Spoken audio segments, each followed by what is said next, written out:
Equipment needed.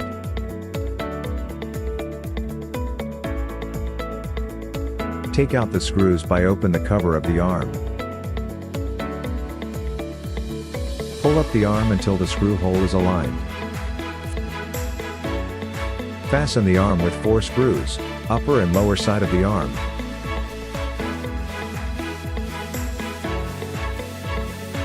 Measure from the base of the arm to the specified length requested.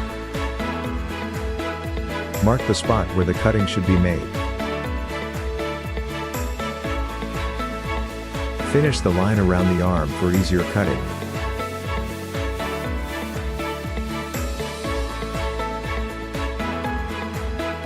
Cut through the arm using a hacksaw.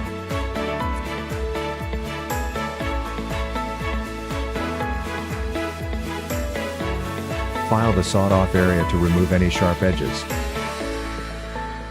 Remove the cover from the cut arm and place it at the end.